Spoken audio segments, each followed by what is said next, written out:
Nah, oke, halo, selamat pagi, siang, sore, dan malam. Nah, untuk tema hari ini adalah bahaya daun ketapang kering bagi ikan. Jadi, daun ketapang kering itu sebenarnya banyak manfaatnya ya. Salah satunya untuk menurunkan pH, kemudian membunuh bakteri jahat ya. Jadi dia bisa juga untuk membasmi semacam zat-zat jahat atau virus-virus, bukan virus sih, intinya sesuatu yang tidak baik untuk ikan ya.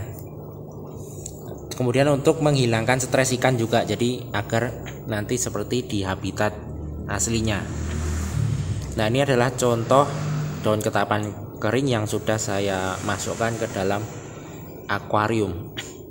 Ini memang mempunyai fungsi yang baik, tetapi kalau kita terlalu lama menaruh di dalam akuarium ini, daunnya ini, dia nanti akan menjadi tidak bagus untuk ikan ya. Jadi nanti malah akan menyebabkan muncul semacam bakteri-bakteri atau zat-zat jelek yang nanti akan menimbulkan bakteri-bakteri jahat ya. Jadi kalau makin lama masukkan ke dalam air, nanti dia akan seperti apa ya? Seperti kayak berlendir gitu. Jadi kalau dipegang dia nanti akan kayak keluar-keluar lendirnya itu. Nah, itu tidak bagus untuk si ikan itu menurut saya, karena nanti biasanya nanti ikan itu menjadi siripnya kuncup, kemudian nanti muncul berbagai penyakit, misalnya seperti bloating, terus apalagi kayak muncul sisik nanas dan sebagainya. Jadi malah menyebabkan banyak penyakit timbul. Nah, kenapa itu terjadi? Karena ini apa ya? Ini kan sudah ibaratnya zat-zat yang bagusnya sudah terbuang habis. Nah, terbuang habis, akhirnya tersisa yang jelek saja ini. Nah, yang jelek saja itu nanti akan menghasilkan sesuatu yang tidak bagus. Nah, ini beruntungnya ada keongnya ya. Jadi ini aman ini. Lendirnya itu kalau ada keongnya tuh, kalau kita pegang daunnya ini tidak terasa, tetapi kalau tidak ada keongnya ini, kalau kita pegang itu seperti sangat berlendir sekali, dan itu yang menurut saya tidak bagus untuk ikan. Nah, ini contohnya adalah bukan daun toples yang isinya ikan cana ya, ikan cana, enggak tahu ini saya jenisnya. Nah, ini kan saya kasih daun ketapang biar tidak stres. Nah, setelah ininya mulai menghitam atau mencoklat atau menguning sesuai kehendak kita, nah kita ambil saja ini daun ketapang yang ada di sini, kemudian kita buang karena ini sudah tidak bagus, ini sudah tinggal ampasnya saja, jadi kita buang saja. Nah, kenapa dibuang? Karena ini kan airnya ini kan tidak bergerak ya, dia hanya tenang di dalam satu toples saja ya, hanya tenang di situ. Jadi nanti takutnya airnya ini malah bukannya menjadi bagus, malah nanti menjadi jelek untuk si ikan ini. Jadi malah nanti zat-zat yang tidak baik malah nanti akan keluar dari ini, sisa-sisa daun ketapang yang sudah tidak bagus lagi nih. Ibaratnya kalau teh kan, nah tehnya itu kalau awal-awal kan warnanya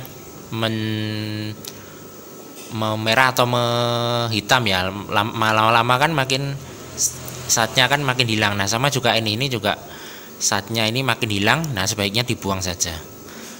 Nah, apakah bisa juga ini ditaruh di sini di dalam toples atau di dalam akuarium?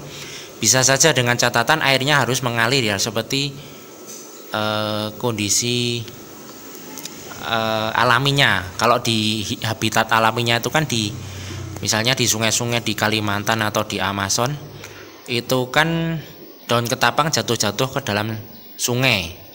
Kemudian di situ kan kondisi airnya kan mengalir.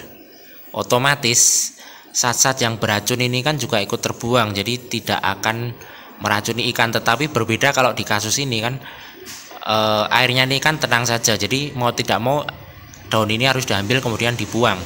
Kemudian kalau airnya tenang, tidak ada filterisasi atau airnya itu tidak bergerak, apa yang harus dilakukan? Nah, yang harus dilakukan itu adalah dengan menaruh binatang yang bisa memakan daun ketapang tersebut, dengan catatan bukan akuarium yang sekecil ini ya, atau toples yang sekecil ini, karena nanti tetap tidak berfungsi. Contohnya seperti ini adalah daun ketapang yang saya taruh di akuarium udang hias ya. Ini red apa ini, Bloody Mary ya. Nah, ini udang merah. Nah, ini saya taruh di sini, dia nanti tidak saya ambil. Apakah aman? Aman, karena nanti dia akan dimakan oleh si udang red apa ini, Bloody Mary tersebut. Nanti lama-lama akan habis, tinggal kerangkanya itu, dan kerangkanya itu tidak menurut saya tidak berbahaya daripada yang ini tadi, yang kayak daun-daun yang licin-licin itu rasanya kalau kita pegang, kalau tidak ada ini udang-udang yang memakannya ini seperti ini kan. Nah, ini berbahaya. Ini untuk ikan-ikan ini kalau terlalu lama ditaruh di sini ini berbahaya. Untungnya di sini tadi ada keong yang menghisap lendir-lendir dari dari daun ketapang ini, jadinya aman. Seperti contoh ini kan, jadi ini adalah daun ketapang. Ya, itu saya taruh juga keong. Jadi fungsi keong ini untuk membersihkan juga sisa-sisa daun ketapang tersebut. Nah, di situ kan dia menempel-nempel itu si ketutupan. Si keong ini kan menempel-nempel daun ketapang ini. Jadi ini malah aman dan bagus. Jadi intinya daun ketapang itu bagus ya, tetapi kalau kelebihan dosis itu yang tidak bagus. Jadi kalau sudah menghitam atau mencoklat atau menguning dan daunnya ini mulai berlendir, sebaiknya diangkat terus dibuang saja.